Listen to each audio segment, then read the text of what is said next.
এই ঘটনার কিভাবে আমরা সমবেদনা জানাবো তার ভাষা নেই আমাদের কাছে। তো সামিউল মণ্ডল, যার বাড়ি দুর্লভপুর নওদা থানার, সে যেভাবে নদীতে ঝাঁপ দিয়ে মারা গেছে এবং আমরা যেটা শুনতে পাচ্ছি লোকমুখে যে দমকলের পুলিশ নাকি তাড়া করেছিল, তারপরে সে নদীতে ঝাঁপ দিয়েছে। তো যেই ঘটনাই ঘটুক না কেন, এই ঘটনা অত্যন্ত দুঃখজনক, মর্মান্তিক, বেদনাদায়ক। পরিবার পরিজনকে আমরা সমবেদনা জানাই।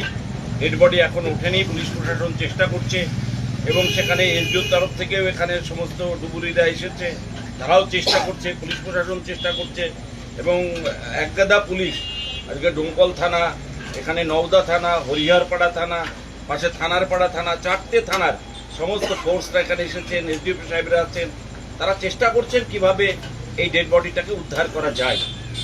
আমরাও এই ঘটনার পরিপ্রেক্ষিতে আমরাও চেষ্টা করছি। আমাদের পঞ্চায়েত সমিতির সভাপতি, জেলা পরিষদের শিক্ষার কর্মাধ্যক্ষ শফিউজ্জামান, শহীদুল ইসলাম, লোকাল প্রধান, তারাও চেষ্টা করছে সর্বত্র মানুষের সঙ্গে সহযোগিতা করা। এবং আমি এসপির সঙ্গে বারবার কথা হচ্ছিল এই ঘটনাটাকে কেন্দ্র করে। এসপিও বারবার আমাকে বলছিলেন, আপনি দেখুন এই মর্মান্তিক ঘটনার আমরা দুঃখ প্রকাশ করছি, পাশাপাশি ডেড বডিটাকে যাতে পাওয়া যায় তার জন্য একটা আপনার আমাদের প্রশাসনের পক্ষ থেকে চেষ্টা। আপনারা দেখতেই পাচ্ছেন যে আমাদের আইসি হরিহরপাড়া, তিনিও আমার পাশে দাঁড়িয়ে আছেন, পঞ্চায়েত সমিতির সভাপতি তিনিও আমার পাশে দাঁড়িয়ে আছেন। এবং যে ঘটনা ঘটেছে তার জন্য আমরা পুলিশকে বলেছি যে আমরা নিরপেক্ষ তদন্ত করে প্রয়োজনীয় ব্যবস্থা করা, সেটা উনি আশ্বাস দিয়েছেন যে হ্যাঁ, আমরা প্রশাসনের পক্ষ থেকে সর্বতভাবে নিরপেক্ষ তদন্ত করে প্রয়োজনীয় ব্যবস্থা নেওয়া হবে।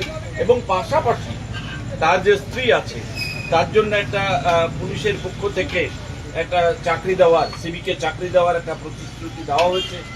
যে ঘটনা ঘটেছে তার জন্য যেমন দুঃখ প্রকাশও করেছে, পাশাপাশি বলেছে তার পরিবার পরিজনের জন্য অন্তত তার স্ত্রীকে একটা সিভিকের চাকরি দেওয়ার কথা আমাদের কাছে বলেছেন এসপি সাহেব। আমরা ওনাকেও আন্তরিকভাবে ধন্যবাদ জানিয়েছি যে এই ঘটনার জন্য আমরা সব রকমভাবে প্রশাসনের যেমন পাশে আছি, তেমন যাদের এই ঘটনা ঘটেছে সামিউল ইসলাম তার পরিবারের পাশেও আমরা সর্বতভাবে সব ধরনের সহযোগিতার হাত বাড়িয়ে। কিন্তু পুলিশের তাড়াকে ঝাঁপ দিয়েছে, কিন্তু তাড়াটা খেলো কেন? আমরা শুনতে পাচ্ছিলাম যে ওখানে নাকি একটা জুয়োর গ্যামলিং এর একটা ব্যবস্থা হয়েছিল, জুয়ো খেলার একটা আসর বসেছিল, সে অতর্কিতে পুলিশ সেখানে হানা দেয় এবং এই ঘটনায় 3 জন হাতে নাতে পাকড়াও হয় আর একজন ছুটে পালিয়ে এসে সে নাকি নদীতে ঝাঁপ দেয়। এই ঘটনায় নাকি ঘটেছে। এখন এর পেছনে অন্য কিছু আছে কিনা আরো তদন্ত করে সেটা পুলিশ প্রশাসন বের করবে, কি ঘটনা আছে, কি হয়েছে, কেন এটা হলো।